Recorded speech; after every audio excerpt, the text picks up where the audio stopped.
Assalamu alaikum урматтуу Көкбөрү көрмандары. Сиздер менен кайрадан Көкбөрү каналы. Легендарлуу улакчы акыркы жылдары Ардагерлер лигасында мыкты оюнчу деген наамды эч кимге бербей мыкты оюнду көрсөтүп келе жаткан Мирлан Алсеитов жакында УТРК спорт телеканалына маек берди. Дал ушул маектин урунтуу учурларын назарыңыздарга салабыз. Алгач Мирлан Алсеитов калыстар тууралуу төмөнкү пикирин айтты. Калыс эми көрбөйт эми кээ бир жерин көрө албай калат. Аны улак басып баратып ошентип туура эмес кылып койсо судьяга эле барып эле даттана бересиң да сен майыңды туура эмес кылып атасың деген. Кээ бир бар судьялар тартып коет. Явно эле тартат өздөрүн эми. Көп эле бүт эле улакчылар жүрүп эле бири-бири менен чогуу тартып бир команда жүрүп эле судья болуп калбады. Барына чексиз. Бир чумага болгону 550 сом. Керектүүнүн баары бир тарифте. Чексиз интернет, бардык тыйындарга чалуулар, мессенджерлер, социалдык тармактар, телеканалдар, фильмдер, сериалдар. Жана эсимди акысыз кошобуз. Барына эң сонун мүмкүндүктөр. Переходи на ОМ. Барына чексиз. Судьяны ваша командада улак тартпаган кишилер судья кылса ошолор туура алып барат го деп ойлойм да, жеке оюм менен ошо. Ато азыр бүт бар эле командада тартып жүргөн, чогуу эле тартып жүргөн. Анан ай мен көзүң жумуп койчу дейт. Ай деп коет. Аны тигисине туура эмес кылып коет. Ошо менен эме калыс дегенде вообще улак тартпаган кишини командада жок калыс кылса туура эле көрөм да ошону. Өзүңүз да ошо калыс болоюн деген ойлор болду эле же калыс бол деп чакыруу берди эле? Болгон, бирок барбайм да, калыс болуп. Көрүп эле жүрбөйсүз, калыс эмне болот экен.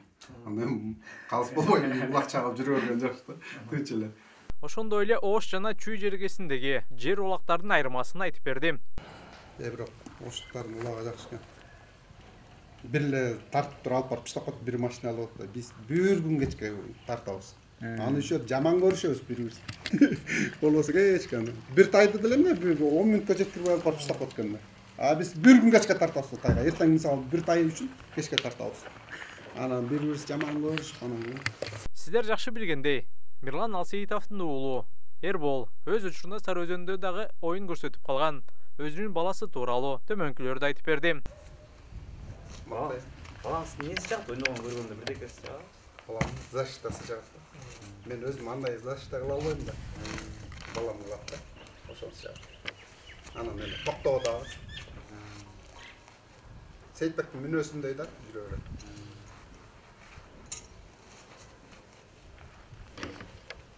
Жалаң эле ошого эле алып берем, атын өзүм эле любойдун атын чыга берем, тандабайм.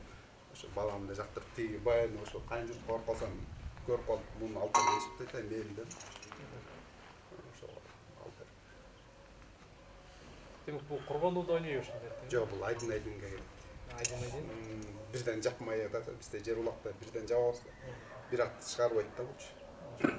Топтошкон жерге кирип барат ошо. Скоросу жайыраак да. Жигули да. Иномаркаларга жетет. Көкбөрүдөгү мыкты аргамак тууралуу дагы өзүнүн оюн билдирди.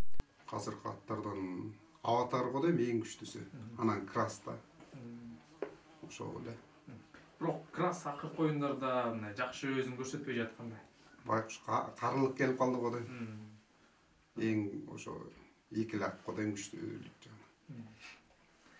Учурдагы эмес, жалпы тарыхты алып карай турганбыз. Көкбөрүдөгү буга чейин болуп өткөн аттардын ичинен кимиси мыкты?